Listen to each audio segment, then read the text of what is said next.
Hello friends, ओम श्री गणेशाय नमः। ओम नमः शिवाय। आप सभी का स्वागत है आपके अपने यूट्यूब चैनल पर। फ्रेंड्स, आज हम आपको इस वीडियो में बताने जा रहे हैं साल 2025 की चैत्र मास की मासिक शिवरात्रि का शुभ मुहूर्त, निशिता काल, पूजन का समय, पूजा विधि, व्रत कथा, महत्व और गुरु प्रदोष व्रत के शुभ मुहूर्त के बारे में। फ्रेंड्स, वीडियो शुरू करने से पहले आपसे रिक्वेस्ट है, अगर आप हमारे चैनल पर नए हैं और आपने अभी तक चैनल को सब्सक्राइब नहीं किया है तो प्लीज़ सब्सक्राइब कीजिएगा चैनल को, साथ ही प्रेस कीजिएगा बेल आइकन को, जिससे नए वीडियो से रिलेटेड नोटिफिकेशन आपको तुरंत प्राप्त हो सके। और वीडियो पसंद आने पर वीडियो को लाइक और शेयर जरूर कीजिएगा ताकि सभी भक्तों को इस वीडियो का लाभ प्राप्त हो सके। और कमेंट बॉक्स में ओम नमः शिवाय जरूर लिखिएगा। पौराणिक मान्यताओं के अनुसार हर मास के कृष्ण पक्ष की चतुर्दशी तिथि को मासिक शिवरात्रि का व्रत रखा जाता है। हिंदू पंचांग के अनुसार साल 2025 में चैत्र मास की कृष्ण पक्षी त्रयोदशी तिथि 27 मार्च 2025 गुरुवार के दिन है और इसी दिन गुरु प्रदोष व्रत भी रखा जाएगा। दोनों व्रत एक साथ होने के कारण भगवान शंकर जी की दुगनी कृपा प्राप्त होगी। मासिक शिवरात्रि का पर्व भगवान शिव जी को समर्पित है। इस दिन भगवान शिव जी की विधि पूर्वक पूजा करने से सभी मनोकामनाएं पूर्ण होती है। मान्यता है कि मासिक शिवरात्रि पर पूजा करने से शिव जी बहुत जल्दी प्रसन्न होते हैं, अपने भक्तों की बाधा, संकट और परेशानियों को दूर करते हैं। इस दिन माता पार्वती जी की पूजा का भी विशेष महत्व होता है। इस दिन व्रत रखने का भी विधान है। शिव भक्त मासिक शिवरात्रि व्रत शुरू करना चाहते हैं तो उन्हें इसकी शुरुआत महाशिवरात्रि के दिन से करनी चाहिए और साल भर की मासिक शिवरात्रियों पर उपवास और पूजन कर सकते हैं। मान्यता है कि शिव जी की कृपा से मासिक शिवरात्रि का व्रत रखने वाले के असंभव और कठिन से कठिन काम पूरे हो जाते हैं।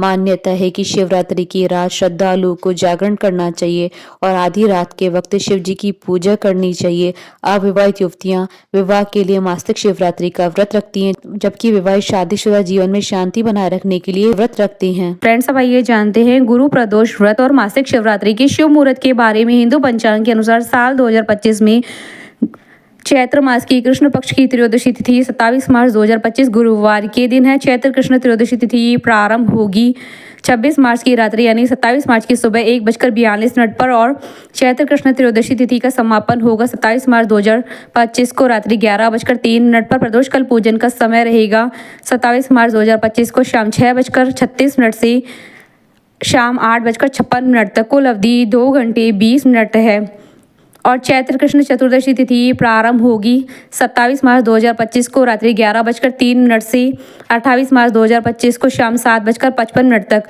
निशिता काल पूजन का समय रहेगा रात्रि 12:03 से रात्रि 12:49 तक। कुल अवधि 47 मिनट है। फ्रेंड्स, अब आप हमारे चैनल पर ज्वाइन बटन को दबाकर हमारे चैनल के मेंबर भी बन सकते हैं। हम हमारे चैनल के मेंबर्स के कॉमेंट्स को टॉप प्रायोरिटी पर रखकर उनका रिप्लाई करते हैं। फ्रेंड्स, अब आइए जानते हैं मासिक शिवरात्रि की पूजन विधि के बारे में। कृष्ण पक्ष की चतुर्दशी तिथि को प्रातः काल जल्दी उठकर स्नान आदि करने के पश्चात स्वच्छ वस्त्र धारण करें। अपने घर के मंदिर की साफ सफाई करके गंगा जल छिड़के। इसके बाद भगवान शिव जी के समक्ष धूप दीप प्रज्वलित करें। यदि आपके घर में शिवलिंग है तो शिवलिंग का अभिषेक करें। इसके बाद शिव जी की प्रिय चीजें श्वेत पुष्प, फल, बेलपत्र, धतूरा, बांग आदि चीजें अर्पित करें। इस दिन किसी शिव मंदिर में जाकर भगवान शिव सहित पूरे शिव परिवार का पूजन करें और शिव जी का रुद्राभिषेक करें। पूजा पूर्ण होने के बाद शिव जी की आरती करें। शिव जी को प्रसन्न करने के लिए शिव मंत्रों का जाप करें और शिव चालीसा का पाठ करें। इस दिन रात्रि में जागरण कर पूजन करने का बहुत महत्व माना गया है। रात्रि में जागकर शिव जी का पूजन करें और भजन कीर्तन करते हुए रात्रि व्यतीत करें। अगले दिन प्रातः उठकर स्नान आदि करने के पश्चात पूजन करें और अपने व्रत का पारण करें। फ्रेंड्स, अब आइए जानते हैं मासिक शिवरात्रि व्रत के नियमों के बारे में। मासिक शिवरात्रि पर नियमों का पालन करना बहुत ही आवश्यक होता है।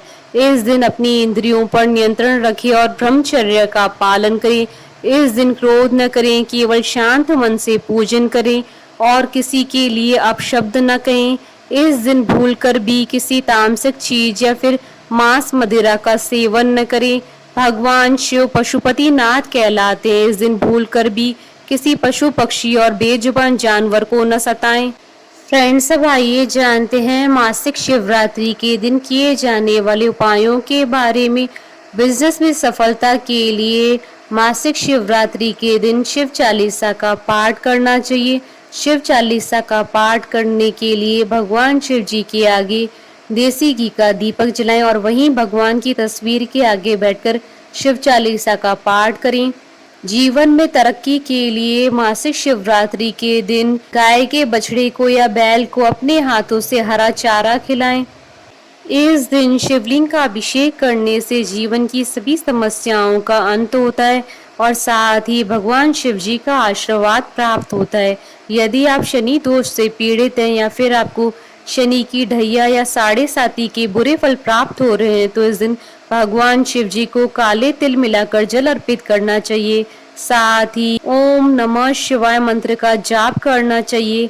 संतान संबंधी कोई भी परेशानी हो तो आप मासिक शिवरात्रि के दिन आटे से 11 शिवलिंग बनाएं और 11 बार इनका जल से अभिषेक करें।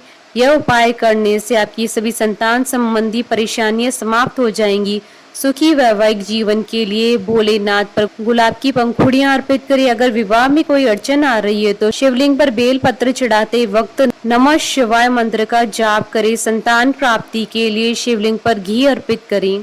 फ्रेंड्स, अब आइए प्रारंभ करें मासिक शिवरात्रि की व्रत कथा। पूर्व काल में चित्रभानु नामक एक शिकारी था। जानवरों की हत्या करके वह अपने परिवार को पालता था। वह एक साहूकार का कर्जदार था, लेकिन उसका ऋण समय पर न चुका सका। क्रोधित साहूकार ने शिकारी को शिव मठ में बंदी बना लिया। संयोग से उस दिन भी शिवरात्रि थी। शिकारी ध्यान मग्न होकर शिव संबंधी धार्मिक बातें सुनता रहा।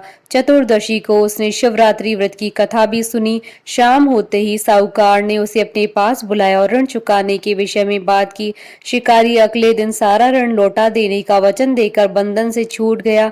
अपनी दिनचर्या की भांति वह जंगल में शिकार के लिए निकला, लेकिन दिन भर बंदी गृह में रहने के कारण भूख प्यास से व्याकुल था। शिकार खोजता हुआ वह बहुत दूर निकल गया था। जब अंधकार हो गया तो उसने विचार किया कि रात जंगल में ही बितानी पड़ेगी। वह वन में एक तालाब के किनारे एक बेल के पेड़ पर चढ़कर रात बीतने का इंतजार करने लगा। बिलपत्र के नीचे शिवलिंग था जो बिलपत्रों से ढका हुआ था। शिकारी को यह पता न चला। पड़ाव बनाते समय उसने जो टहनियां तोड़ी थी वह संयोग से शिवलिंग पर गिरती चली गई। इस प्रकार दिन भर भूखे प्यासे शिकारी का व्रत भी हो गया और शिवलिंग पर बेलपत्र भी चढ़ गए। एक पहर रात्रि बीत जाने पर एक गर्भिणी हिरणी तालाब पर पानी पीने पहुंची। शिकारी ने धनुष तीर चढ़ाकर ज्यों ही प्रत्यंचा खींची। हिरणी बोली, मैं गर्भिणी हूँ, शीघ्र ही प्रसव करूंगी। तुम एक साथ 2 जीवों की हत्या करोगे जो ठीक नहीं है। मैं बच्चे को जन्म देकर शीघ्र तुम्हारे समक्ष प्रस्तुत हो जाऊंगी, तब मार लेना।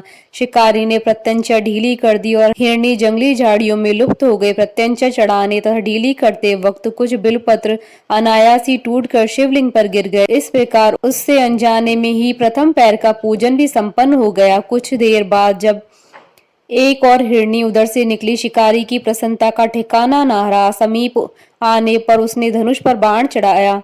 तब उसे देख हिरणी ने विनम्रता पूर्वक निवेदन किया, हे शिकारी, मैं थोड़ी देर पहले ऋतु से निवृत्त हुई हूँ, कामातुर विहरणी हूँ, अपने प्रिय की खोज में भटक रही हूँ। मैं अपने पति से मिलकर शीघ्र ही तुम्हारे पास आ जाऊंगी। शिकारी ने उसे भी जाने दिया। 2 बार शिकार खोकर उसका माथा ठनका। वह चिंता में पड़ गया। रात्रि का आखिरी पहर भी बीत रहा था। इस बार भी धनुष से लगकर कुछ बेलपत्र शिवलिंग पर जा गिरे तथा दूसरे पैर की पूजा भी संपन्न हो गई।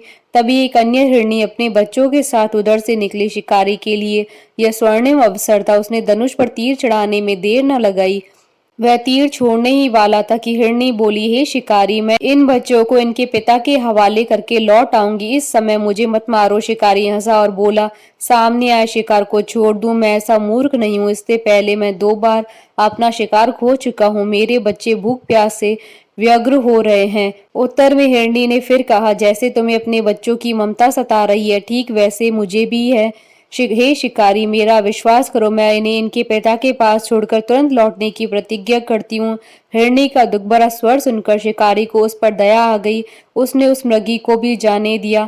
शिकार के अभाव में तथा भूख प्यास से व्याकुल शिकारी अनजाने में ही बेलपत्र के वृक्ष पर बैठा बेलपत्र तोड़ तोड़कर नीचे फेंकता जा रहा था। पांव फटने को हो गई और एक एक हष्ट पुष्ट मृग उसी रास्ते पर आ गया।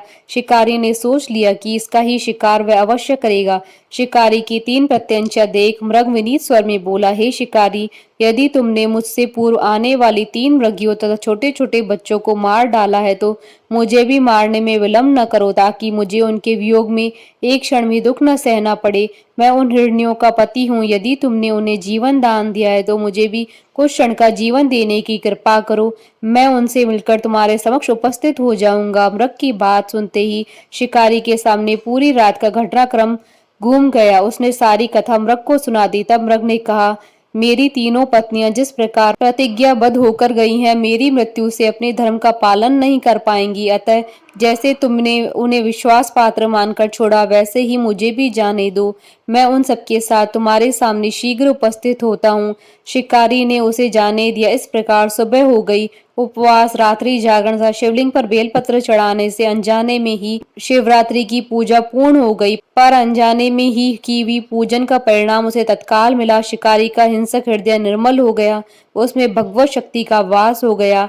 थोड़ी देर बाद वह मृग सपरिवार शिकारी के समक्ष उपस्थित हो गया, ताकि वह उनका शिकार कर सके। किंतु जंगली पशुओं की ऐसी सत्यता और सात्विकता और सामूहिक प्रेम भावना देखकर शिकारी को बड़ी ग्लानि हुई। उसने मृग परिवार को जीवन दान दे दिया। अनजाने में शिवरात्रि व्रत का पालन करने पर भी शिकारी को मोक्ष की प्राप्ति हुई। जब मृत्यु काल में यमदूत उसके जीव को लेने आए तो शिवगणों ने उन्हें वापस भेज दिया और शिकारी को शिवलोक ले गए। शिवजी की कृपा से ही अपने इस जन्म में राजा चित्रभानु अपने पिछले जन्म को याद रख पाए तथा मासिक शिवरात्रि के महत्व को जानकर अगले जन्म में भी पालन कर पाए। बोलिए भगवान शंकर माता पार्वती जी की जय। हमारे साथ इस वीडियो में अंत तक बने रहने के लिए आपका धन्यवाद। ओम श्री गणेशाय नमः। ओम नमः शिवाय।